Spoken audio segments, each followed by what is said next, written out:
Welcome to the 15% illusion, engineering the neutral grounding resistor. In electrical design, calculating the target resistance value is straightforward arithmetic, yet it represents only about 15% of the total engineering effort.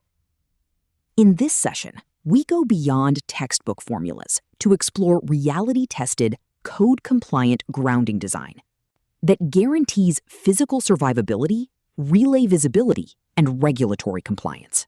Here is the heart of the problem. Ohm's law makes NGR sizing look deceptively simple. Dividing 7,967 volts by 400 amps gives you 20 ohms. But that calculation reveals nothing about how the resistor performs in the real world. Beneath the surface lies the real engineering, ensuring sufficient zero-sequence current for relay sensitivity, overcoming system charging capacitance, meeting IEEE C57.32 thermal and time ratings, navigating strict NEC constraints, and accounting for temperature-induced resistance drift. An NGR is not just a current limiter. It is an engineered device that manufactures a predictable zero-sequence current for protection schemes. Across the grounding spectrum, from ungrounded capacitive systems to solidly grounded networks, inserting a resistor achieves three primary objectives. It bounds transient ground fault currents, drastically cuts ground fault arc flash energy, and shields transformer and generator stator iron from catastrophic I2T core damage. Grounding design forks at a single fundamental operational choice. What happens on the first line to ground fault? If your operational mandate is alarm and keep running, you take the high resistance grounding, or HRG path. This requires sizing against charging current, verifying NEC 250.36 compliance, and specifying continuous thermal duty. If your mandate is trip and clear fast, you take the low resistance grounding, or LRG path, targeting 100 to 1,000 amps, coordinating core balance CTs, and specifying short time 10-second duty. For an HRG system to prevent destructive transient overvoltages, the resistive current IR must equal or exceed the total system charging current, 3IC0. If the resistor allows the capacitive charging current to dominate the zero-sequence network, intermittent arcing faults will restrike, pumping energy into the system inductance and capacitance, behaving like an ungrounded system. As a rule of thumb, expect approximately 0.5 amps per megavolt ampere at low voltages and 1.0 amp per MVA above 1 kVA. This comparison matrix highlights the sharp differences between HRG and LRG applications. HRG limits current to 10 amps or fewer under continuous duty at a maximum 385 degrees Celsius temperature rise, governed by charging current and detected via 59G neutral overvoltage. LRG operates at 100 to 1,000 amps for 10 seconds at up to a 760 degrees Celsius rise, governed by feeder relay sensitivity and cleared via 51G and 50G overcurrent elements. Both topologies strictly forbid line-to-neutral loads. Let's review a standard medium voltage, 13.8 kV bus. With a line-to-neutral voltage of 7,967 volts and a 400 amp target, the nominal cold resistance is 20 ohms.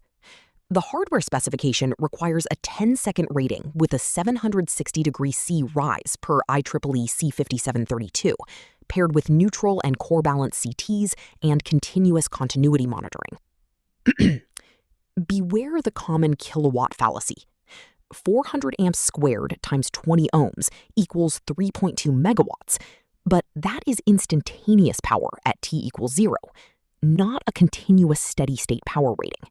On a 480-volt critical process system with an estimated 2.5 amps of charging current, we target an IR of 5 amps, yielding a 55-ohm resistor dissipating 1.4 kilowatts continuously. Ground fault detection uses a 59G neutral overvoltage relay paired with a pulsing contactor for fault tracing. The critical design trap here is NEC 250.36. If 277-volt line-to-neutral lighting loads are connected, HRG is legally prohibited. A common misconception is that adding an NGR reduces the incident energy rating on your panel arc flash labels. IEEE 1584 calculations model three-phase bolted arcing faults. Because the NGR sits exclusively in the neutral path, it does not alter three-phase fault magnitudes. What the NGR does accomplish is preventing line-to-ground faults, which represent over 90% of initial electrical events, from escalating into catastrophic three-phase arc flashes. Let's dispel 4 persistent grounding myths. First, 30 seconds is not a standard IEEE C57.32 rating. Specify 10 seconds or 1 minute. Second, continuous duty is strictly required for HRG systems that alarm rather than trip. Third, never order an NGR by static kilowatt capacity. Specify rated line-to-neutral voltage, initial current, and duration. Fourth, standard 304 or 430 stainless steel exhibits severe resistance drift under heat. Specify low-temperature coefficient resistor alloys. In this data center case study, recurring conduit ground faults prompted a request for an HRG retrofit on a 480-volt system. While the charging current was low enough at 3.5 amps, the facility was distributing 277-volt line-to-neutral lighting from the same boards, violating NEC 250.36. The solution required splitting system topology, dedicating a new HRG transformer exclusively to mechanical loads while keeping lighting on a separate solidly grounded supply. At a Gulf Coast refinery, a single line-to-ground fault caused multiple simultaneous 13.8 kV cable termination flashovers. The diagnosis revealed that the neutral grounding resistor had failed open years earlier. Operating ungrounded without active continuity monitoring, the system experienced restriking transients 6 to 8 times nominal peak phase voltage. The fix? Replacing the NGR with a 20-ohm, 400-amp unit and deploying active continuity monitoring across all plant NGRs.